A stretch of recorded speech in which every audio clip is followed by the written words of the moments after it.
The morning sun cast long shadows across Naval Base Coronado as Staff Sergeant Rebecca Becca Martinez stepped off the transport bus. Her boots hit the concrete with purpose, her duffel bag slung over one shoulder like it weighed nothing at all. At 28, she had already served 3 tours overseas, but today felt different. Today, she was about to make history. The other recruits gathering for SEAL training were exactly what she expected. Tall, muscled men who looked like they'd been carved from granite. They stood in small groups, sizing each other up with the casual confidence of warriors. When Becca walked past, conversations stopped, heads turned, not in admiration, but in disbelief. "You lost," Miss called out a recruit with arms like tree trunks. His name tag read Johnson. "The WAC's training is over on the other side of base." Becca didn't break stride. "Same place I'm supposed to be, soldier." A ripple of laughter followed her words. She'd heard it all before, in basic training, in advanced infantry school, in the dusty camps of Afghanistan.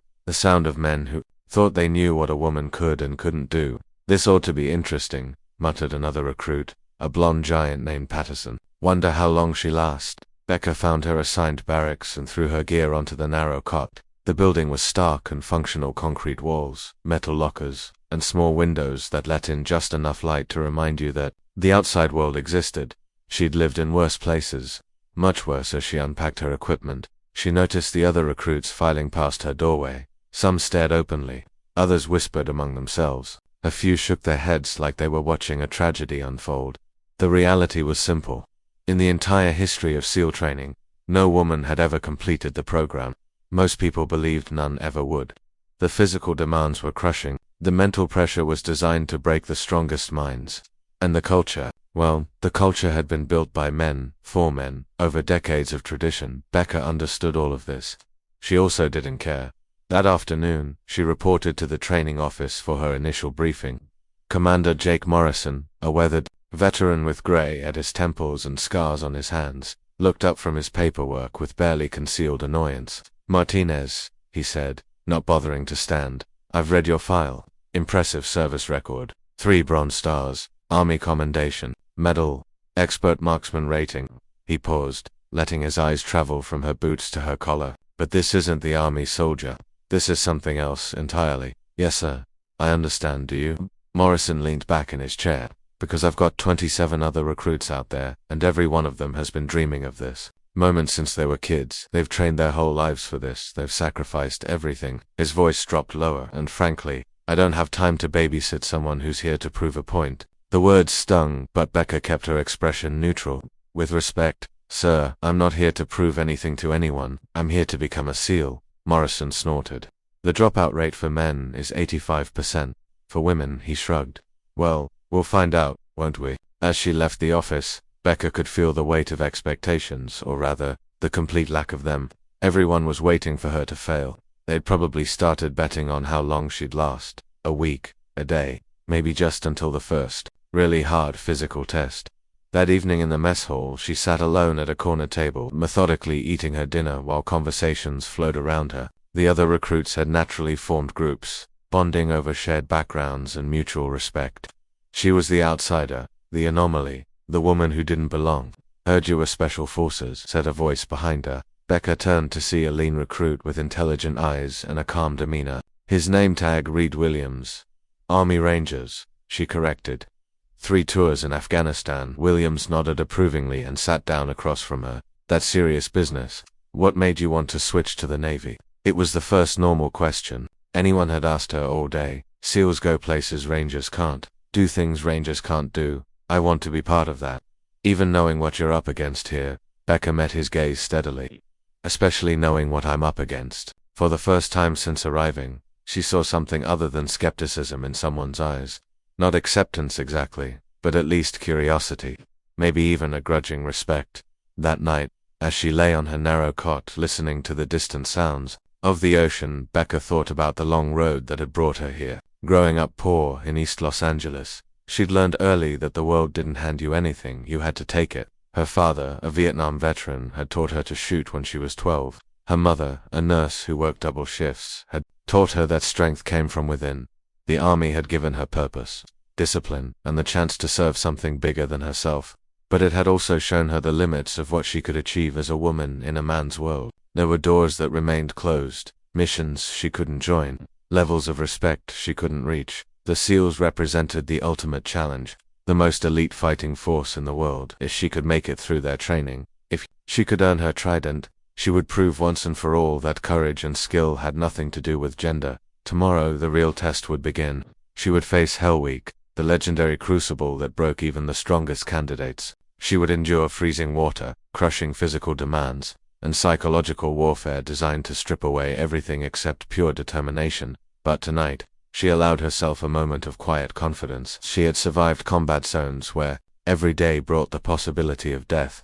She had earned the respect of hardened soldiers who initially doubted her. She had proven, again and again, that being underestimated was often her greatest advantage. Let them think she didn't belong. Let them assume she would quit. She had faced worse enemies than doubt and prejudice, and she had always found a way to win. The ocean waves crashed against the shore in an endless rhythm, like a heartbeat that had been beating long before any of them arrived and would continue long after they were gone. Somewhere in that sound, Becca found the peace she needed to face whatever tomorrow would bring.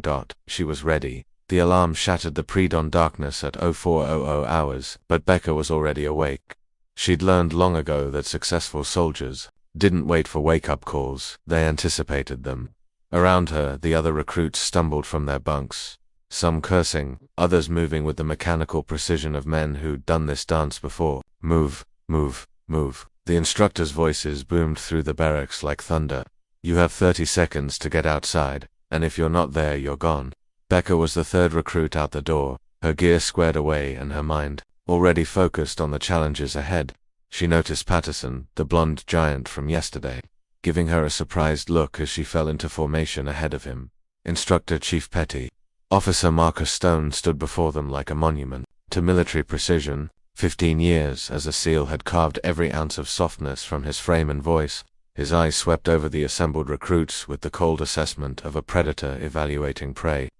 Welcome to Hell Week, Stone announced. For the next 5 days, you will discover who you really are. Some of you think you're warriors. Some of you think you're tough. By Friday, most of you will realize you were wrong. His gaze lingered on Becca for a moment longer than the others. The ocean doesn't care about your feelings. The enemy doesn't care about your comfort. And I sure as hell don't care about your excuses. You quit when you quit. That's the only rule. The first exercise was deceptively simple. A 4-mile run along the beach in full gear. Becca had run thousands of miles in her military career, but running in soft sand while carrying 6 pounds of equipment was different. Every step felt like running through quicksand. Halfway through the run, she could hear heavy breathing behind her. Patterson was struggling, his face red with exertion. Johnson was falling back too, despite his impressive physique, but Becca maintained her steady pace, her breathing controlled, her form efficient. She finished 7th out of 28 recruits. Not bad for a girl, Patterson muttered as they gathered for the next exercise, sweat streaming down his face. Not bad for anyone, Williams corrected quietly. The day continued with a series of brutal physical challenges, obstacle courses that required both strength and technique, swimming exercises in frigid water that made your muscles seize and your lungs burn, calisthenics that went on until recruits began dropping out of formation, unable to continue through it all. Becca maintained her position in the middle of the pack, not the strongest, but not the weakest, not the fastest, but never last. She had learned in combat that survival wasn't about being the best at everything, it was about being good enough at everything when it mattered most. But it was during the afternoon's team-building exercise that the real test began. The recruits were divided into boat crews of 7 men each, tasked with carrying heavy inflatable boats over a mile of beach and sand dunes. Becca found herself assigned to a crew, led by Johnson, along with Patterson and 4 other recruits who had made their opinion of her clear through looks and whispered comment. Great, Johnson muttered as they hefted the 200-pound boat onto their heads. Dead weight. The comment was meant to be heard, and several of the other crew members chuckled. Becca said nothing, but she made sure her corner of the boat never sagged, never wavered, never gave anyone a reason to complain about her performance. They were halfway across the sand dunes when Patterson began to falter. His breathing became labored, his grip on the boat started to slip, and his portion of the weight began shifting to the others. Come on, Patterson, Johnson shouted. Don't be a quitter. But Patterson was struggling, and everyone could see it. The boat began to tilt as he lost his grip entirely, threatening to drop onto the heads of the crew members below. Without hesitation, Becca shifted her position and took on Patterson's portion of the weight, bearing the load of 2 people while maintaining her own position. The move was so smooth that most observers didn't even notice what had happened. Patterson shot her a grateful look, but said nothing. Pride was a powerful thing in this environment, and admitting you'd been helped by the woman everyone expected to fail wasn't something most men were prepared to do. They finished the exercise in the middle of the pack, and Patterson quietly nodded his thanks as they set the boat down. It was a small gesture, but Becca recognized it as progress. That evening, as the recruits nursed their aches and pains in the barracks, she overheard a conversation between Johnson and 2 other crew members. "I'll give her this," Johnson was saying, his voice grudging. "She's not as weak as I thought she'd be. Still doesn't mean she belongs here," replied another recruit named Davison. "This is just the beginning. Wait until they really start pushing us." "Maybe," Johnson said thoughtfully. "But did you see what she did out there with Patterson? Girls got situational awareness." It wasn't exactly praise, but it wasn't dismissal either. Becca filed the information away as potentially useful. Respect in this environment was earned in small increments, and she was willing to be patient. The second day brought water exercises that pushed everyone to their limits. Hours of treading water in the Pacific, swimming with gear, and practicing underwater techniques that left even the strongest swimmers gasping for air. Becca had always been a competent swimmer, but the ocean was unforgiving. The waves were cold and relentless. The salt water burned her eyes and throat, and the weight of her gear threatened to drag her under with every stroke. During one particularly challenging exercise, she found herself swimming alongside Williams, both of them struggling against a strong current that seemed determined to push them back to shore. "How you holding up?" Williams asked during a brief moment when they could both tread water. "Better than Patterson," she replied, nodding toward the blonde giant who was clearly in distress about 20 meters behind them. Williams looked back and frowned. "He's not going to make it." Patterson was falling farther behind with each stroke, his form deteriorating as exhaustion set in. The instructors watched impassively from their boats, ready to pull out anyone who couldn't keep up but offering no assistance or encouragement. "We should help him," Williams said. Becca nodded. Together they swam back to Patterson and positioned themselves on either side of him, creating a draft that made his swimming easier while appearing to maintain their own individual efforts. They all finished the exercise together, Patterson looking grateful but embarrassed, Williams nodding approvingly at Becca's teamwork, and the instructors none the wiser about the assistance that had been provided. That night, as she lay in her bunk with every muscle in her body screaming, Becca reflected on the progress she was making, not just physically but socially. The other recruits were slowly beginning to see her as something other than an unwelcome intruder. She was still the outsider, still the woman who didn't belong according to conventional wisdom, but she was proving, one exercise at a time, that conventional wisdom wasn't always right. The real tests were still ahead. Hell Week would only get harder, and the pressure would only increase. But for the first time since arriving at Coronado, Becca allowed herself to believe that she might actually have a chance. Tomorrow would bring new challenges, new opportunities to prove herself, and new chances to show that courage and determination came in many different forms. She was ready for all of it. By the third day of Hell Week, 3 recruits had already rung the bell, the brass symbol of surrender that sat on a post near the training compound. Each time it rang, the remaining candidates felt the weight of their own doubts grow heavier. Becca had made it through 2 days of punishment that would have destroyed most people. Her body ached in places she didn't know could ache. Her hands were raw from rope work and weapon handling, and she'd had maybe 6 hours of sleep total. But she was still standing, still pushing forward, still proving that she belonged. The morning began with surf torture lying in the frigid Pacific while waves crashed over their bodies for what felt like hours. The water temperature was 50 degrees, cold enough to cause hypothermia in strong men, cold enough to make rational people question their life choices. Becca lay on her back in the surf, her arms linked with Williams on one side and a recruit named Torres on the other. The instructors had learned that she performed better when working with teammates who respected her abilities, so they'd started putting her with the more open-minded candidates. "How's everyone holding up?" she asked during a brief lull between wave sets. "Living the dream," Williams replied through chattering teeth. Torres, a former Marine from Texas, managed a weak smile. "Just another day in paradise." The banter helped, but they all knew this was designed to break them, not just physically, but mentally. The cold was so intense that rational thought became difficult. your body started shutting down non-essential functions to preserve core temperature. Some recruits began to hallucinate. After what felt like an eternity, the instructors finally called them out of the water. But there was no time to warm up, no time to recover. They were immediately ordered into a boat race that would test their teamwork and endurance while their bodies were still numb from the cold. Becca's boat crew had evolved over the past 3 days. Johnson still wasn't her biggest fan, but he'd stopped making snide comments. Patterson had become quietly supportive. After she'd helped him through several challenges, the others were neutral, not hostile, but not exactly welcoming either. They struggled to get their boat into the water, their numb fingers fumbling with the equipment, their coordination shot from the hypothermia. Other crews were having similar problems, but Instructor Stone showed no mercy. Move it, move it. The enemy isn't going to wait for you to warm up. They finally got the boat launched and began paddling through the choppy surf. Becca's position was in the middle, where her smaller size meant she contributed less raw power but could help coordinate timing and technique. Stroke, stroke, stroke, she called out, helping to maintain rhythm as they fought through the waves. They were holding their own against the other crews when disaster struck. A large wave caught them sideways, and Patterson, still weakened from the cold, lost his grip on his paddle.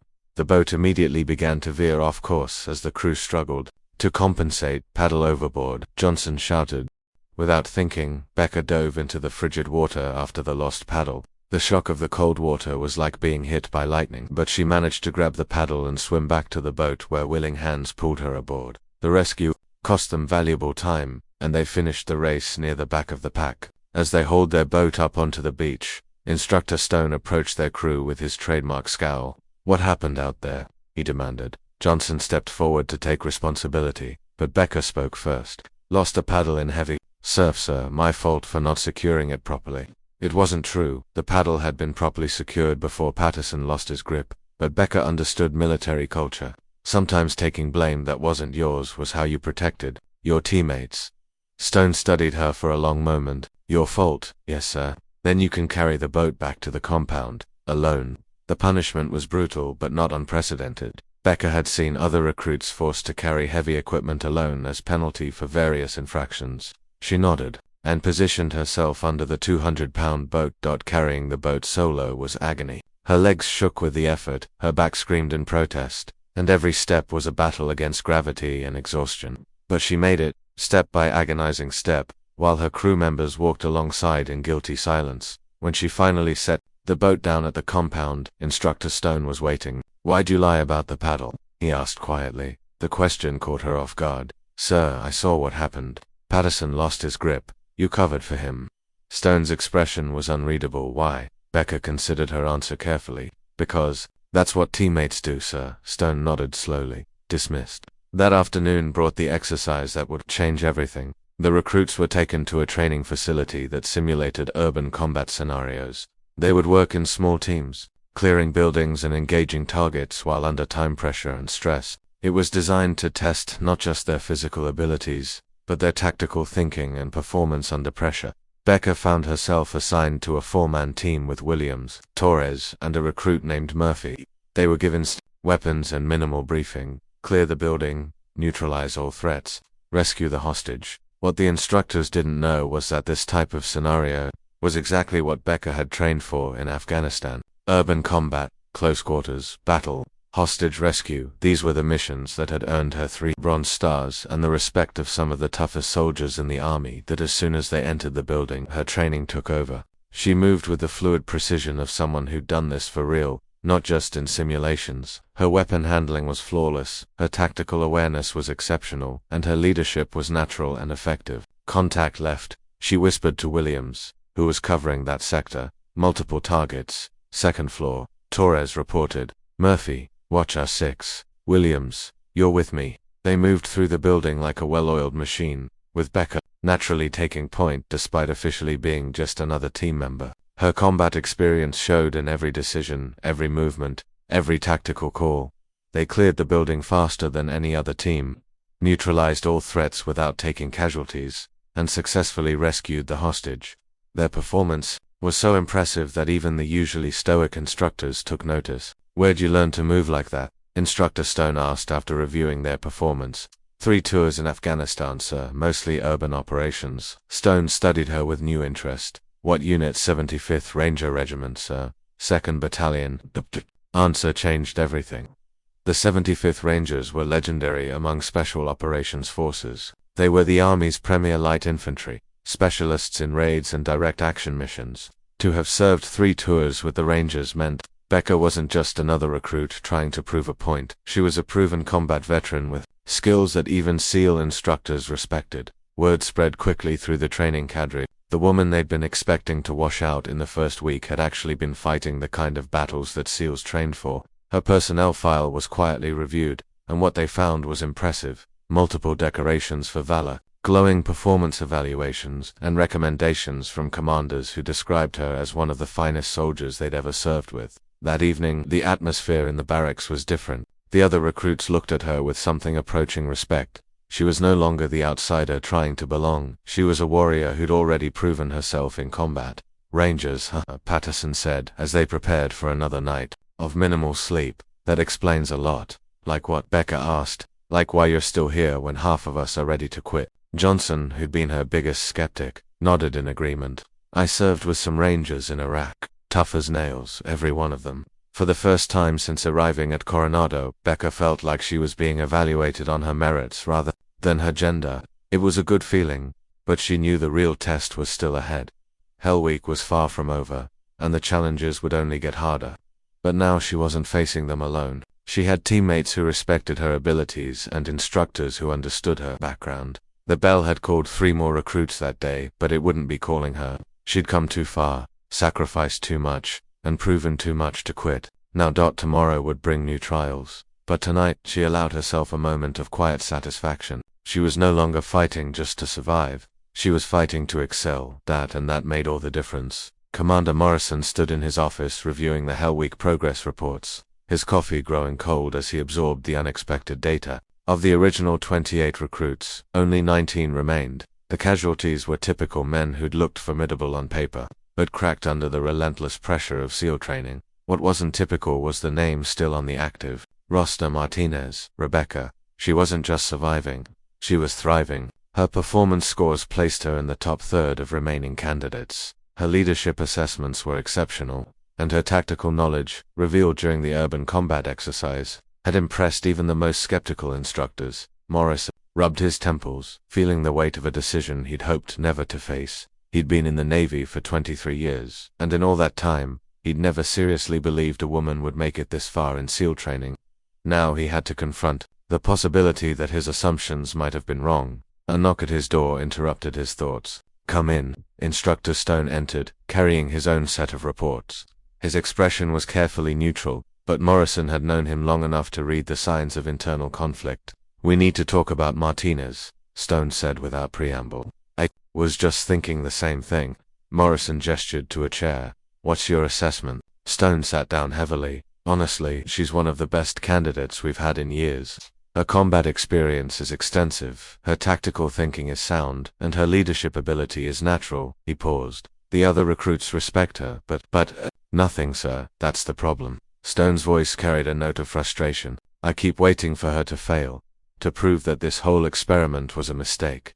Instead, she keeps succeeding. Morrison nodded. He'd been having similar thoughts.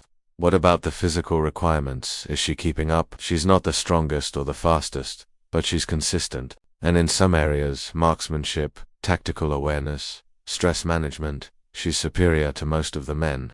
The 2 officers sat in silence for a moment, both grappling with implications that neither had wanted to consider. Finally, Morrison spoke. The Secretary of Defense is getting daily briefings on her progress. So is the Chief of Naval Operations.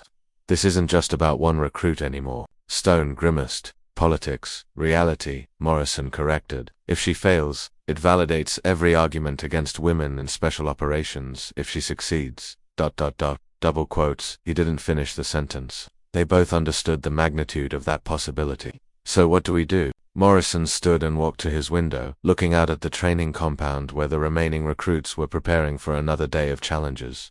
We do our jobs. We train her like we train everyone else.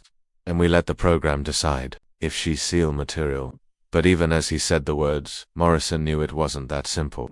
The pressure was building from multiple directions. Some officials wanted her to succeed as proof of military progress and gender equality. Others wanted her to fail to preserve traditional standards and unit cohesion, and everyone was watching to see how it would play out. Meanwhile, Becca was focused on more immediate concerns. Day 4 of Hell Week brought the dreaded log PT, hours of grueling exercises while carrying telephone pole-sized logs that weighed 150 pounds.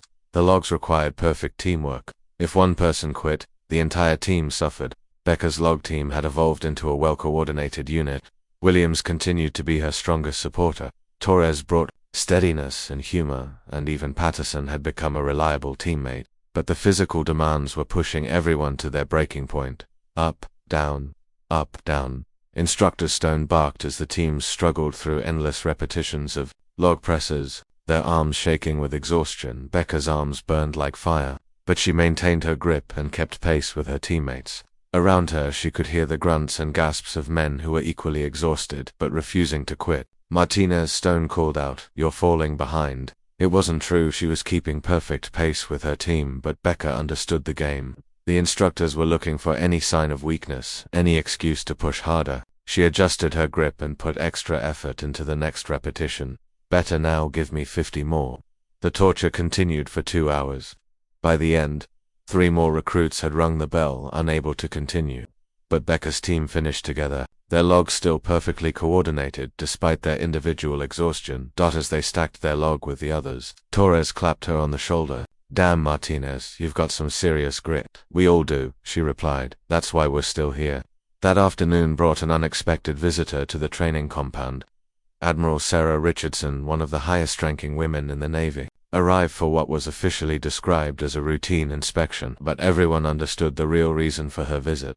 Admiral Richardson observed the afternoon's training exercises with keen interest, taking particular note of how the remaining recruits worked together and how they handled the various challenges. Her presence added another layer of pressure to an already intense environment. During a brief break, she approached Becca directly.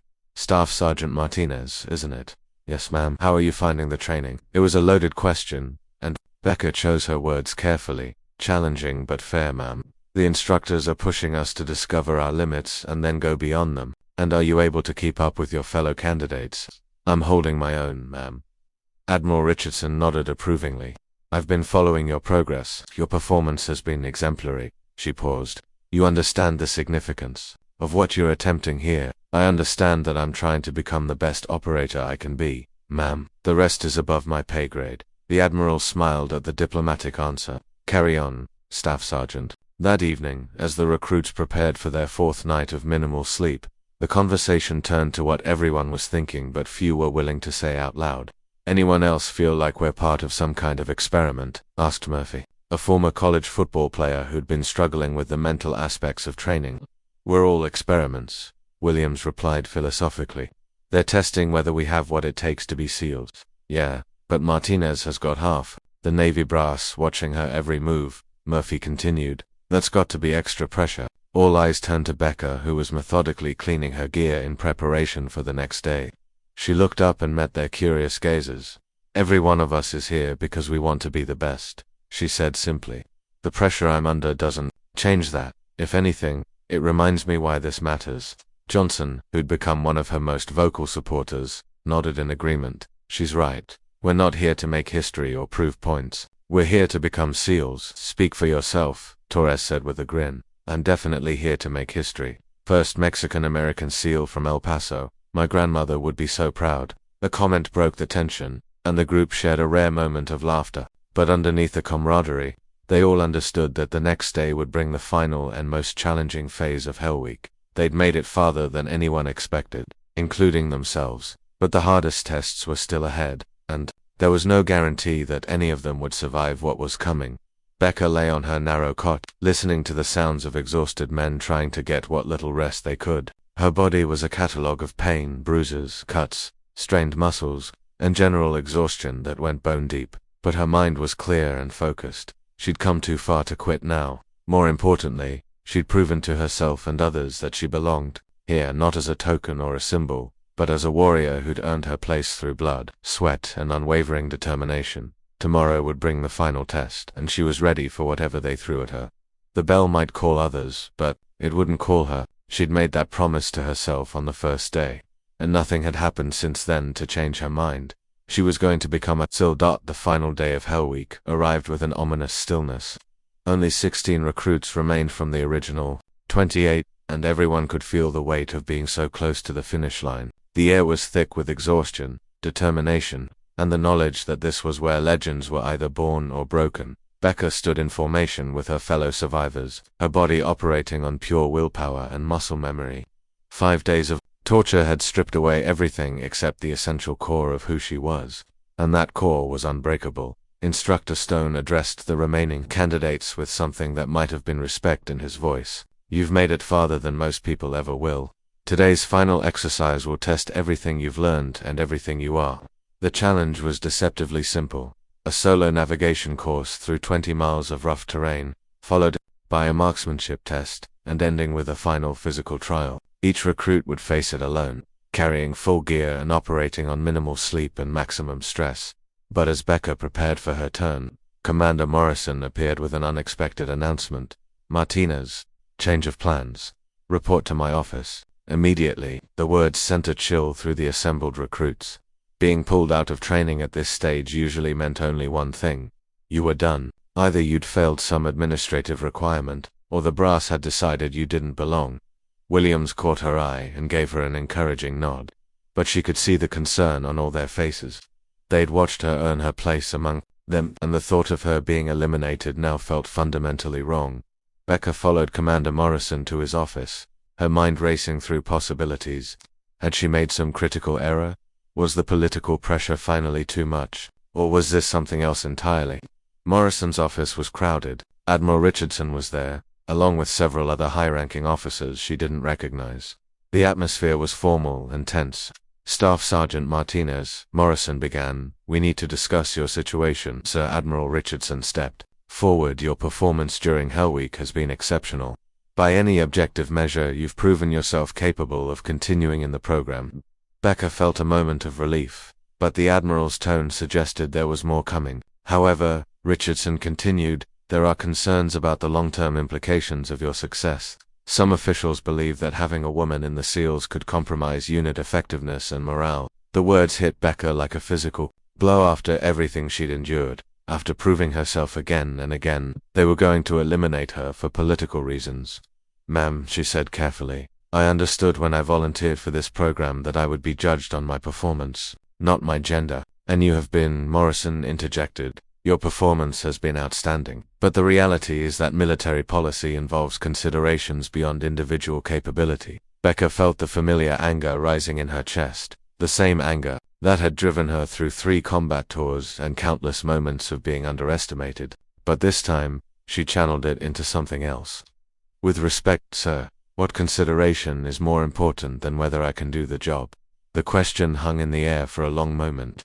Finally, one of the unnamed officers spoke up. There are questions about unit cohesion, physical standards, and, he paused, cultural fit. Cultural fit. Becca's voice remained steady, but there